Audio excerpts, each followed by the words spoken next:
हाँ तो दोस्तों, प्रायिकता के बारे में समझने से पहले हम प्रायिकता होती क्या है उसे देखते हैं और प्रायिकता की परिभाषा देखते हैं। तो दोस्तों, जैसे कि प्रायिकता किसी भी घटना का घटित होना और उस घटना के घटित होने की जो संभावनाएं होती है, उन संभावनाओं को हम यदि गणित के रूप में व्यक्त करें तो वही हमारी क्या कहलाती है, प्रायिकता कहलाती है। यानी कि हमारी परिभाषा यहाँ पर गणित क्या बनती है कि किसी भी घटना का घटित होने की संभावनाओं को गणितीय रूप में व्यक्त करना हमारी क्या कहलाती है, प्रायिकता कहलाती है। अब सर घटना का घटित होना क्या है, घटना के घटित होने की संभावनाएं क्या है यहाँ पर, तो जैसे कि आपने दोस्तों देखा होगा कि जैसे बारिश होती है ना, तो बारिश होने से पहले मौसम को देखकर हम बता सकते हैं कि आज वर्षा होगी या नहीं होगी। मौसम को देखकर हमने अनुमान लगाया, संभावना व्यक्त की। कोई भी सिक्का होता है, सिक्के में आपने देखे दो पहलू होते हैं, हम सिक्के को उछालते हैं, तो सिक्के को उछालने पर हमारे हेड या टेल यानी चित या पट आना, तो इस प्रकार से तो हेड आता है या टेल आता है, तो इस प्रकार से हेड या टेल का आना,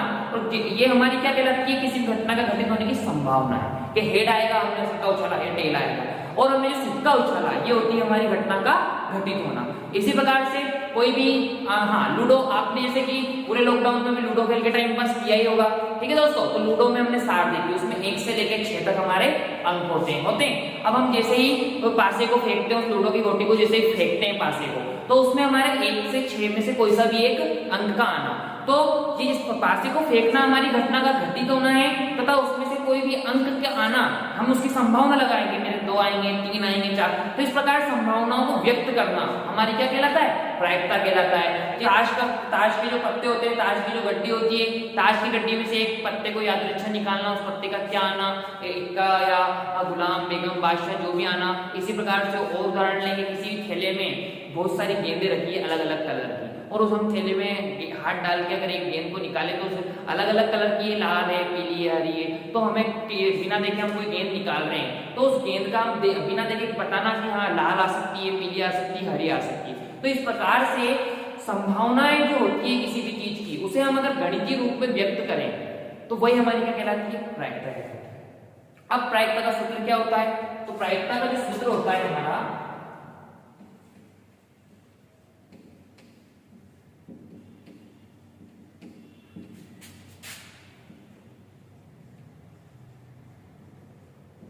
वो होता है हमारा अनुकूल परिणाम बटे कुल परिणाम।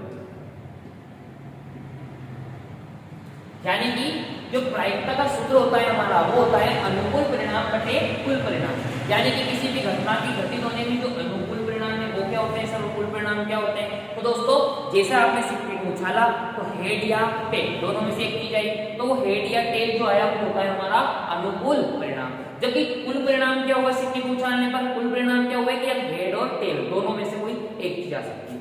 इसी प्रकार से हम जब पासे को फेंकते हैं आपने लूडो में, तो उसमें हमारे कुल परिणाम क्या हो सकते हैं कि 1 आ सकता है, 2 आ सकता है, 3 आ सकता है, 4 आ सकता है, 5 आ सकता है और 6 आता है। यानी कि 1 से लेकर 6 तक में कोई सा भी अंक आ सकता है। तो कुल परिणाम तो हमारे क्या हो जाते हैं, 6, ठीक है, 1 से लेकर 6 तक, 1, 2, 3, 4 और 5 और 6, यानी कि 1 से लेकर 6 तक ये हमारे कुल परिणाम हो जाते हैं। इसी प्रकार से हमने देखा कि आज कोई भी थैले में हमारे पास बहुत सारे कलर की गेंदें थी कि 5 लाल गेंद है, मान लो 4 व्हाइट गेंद है और 3 ब्लू गेंद है, ठीक है, यानी कि नीली गेंद है, तो 5 और 4 9, 9 और 3 12। तो हमारी जो कुल जो हमारे थैले में गेंदें होगी, कुल गेंदें, कुल परिणाम तो हमारे क्या हो गए, गेंदों के 12 हो गए। अब उसमें से आपने एक गेंद निकाली, मान लो वो व्हाइट कलर की आ जाती है या वो ब्लू कलर की आ जाती है, रेड कलर की आ जाती है, तो वो हमारा कौन सा परिणाम हो जाता है, अनुकूल परिणाम हो जाता है। तो दोस्तों, आपको यहाँ पर प्रायिकता का जो हमारा सूत्र है वो समझ में आया होगा और प्रायिकता के बारे में समझ में आया होगा।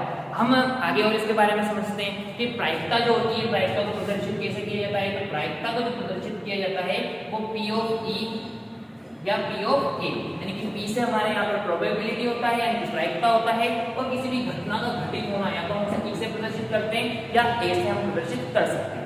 दूसरी बात दोस्तों, आगे हम देखते हैं कि सर प्रायिकता का जो मान होता है वो कहाँ से कहाँ तक हो सकता है।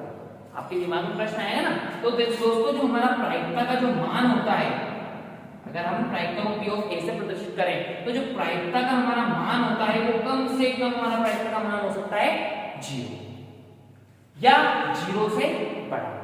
अब सर अधिकतम कितना हो सकता है, तो अधिकतम जो हमारा मान होता है प्रायिकता प्रायिकता का वो होता है 1 या 1 से कम। यानी कि हमने देखा कि हमारा जो प्रायिकता का मान होता है वो 0 या 0 से बड़ा तथा 1 या 1 से छोटा।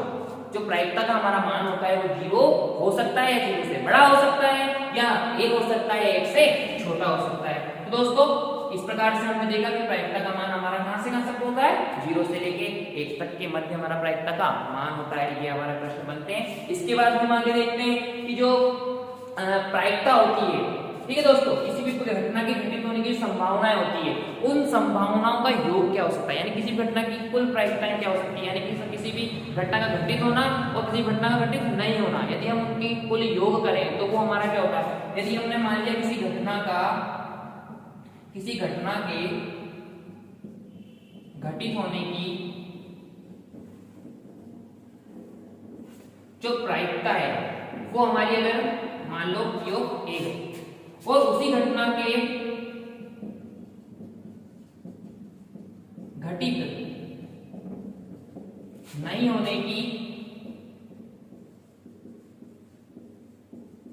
प्रायिकता जो है हमारी पीओ ए बार। ठीक है दोस्तों, तो घटना के घटित होने की प्रायिकता, घटना के घटित नहीं होने की प्रायिकता, यदि हम इनका योग करें तो पीओ ए प्लस पीओ ए बार, तो इसका मान जो होता है दोस्तों हमारा वो होता है हमारे पास 1 के बराबर।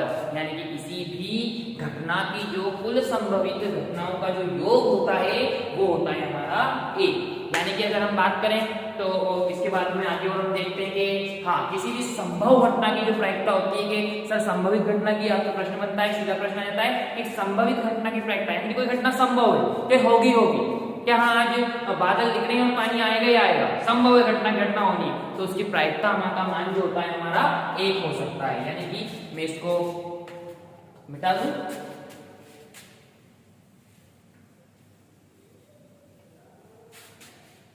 हाँ दोस्तों, किसी भी संभव घटना की जो प्रायिकता होती है या संभवित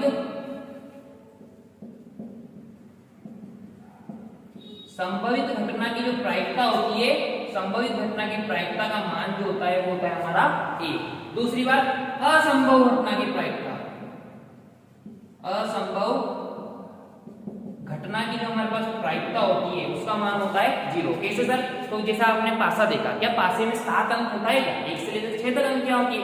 तो अगर हमारा प्रश्न आ जाए कि किसी पासे को फेंकने पर संख्या 7 आने की प्रायिकता ज्ञात कीजिए, तो असंभव घटना है। पासे में हम जानते हैं कि पासे में 7 होता ही नहीं है, तो असंभव घटनाओं की जो प्रायिकता का मान होता है हमारा वो होता है हमारा 0। तो दोस्तों इसी प्रकार से ये 3 चीजें हमने आपको नोट कराई, ये आप अच्छी तरह से नोट कीजिए। इसके बाद हम इस प्रायिकता के सवालों को आगे कंटिन्यू करेंगे इसी प्रकार की रोचक वीडियो, और इसी प्रकार से बिल्कुल पूरा सिलेबस दोस्तों एनसीईआरटी का जो नया सिलेबस 10वीं क्लास का है वो आप लोगों को हम देंगे, घर बैठे देंगे। तो इस प्रकार की वीडियो देखने के लिए, अच्छी वीडियो देखने के लिए लाइक कीजिए, शेयर कीजिए, और चैनल को आपने अब तक सब्सक्राइब नहीं किया है तो सब्सक्राइब कीजिए। जय हिंद, जय भारत, थैंक यू।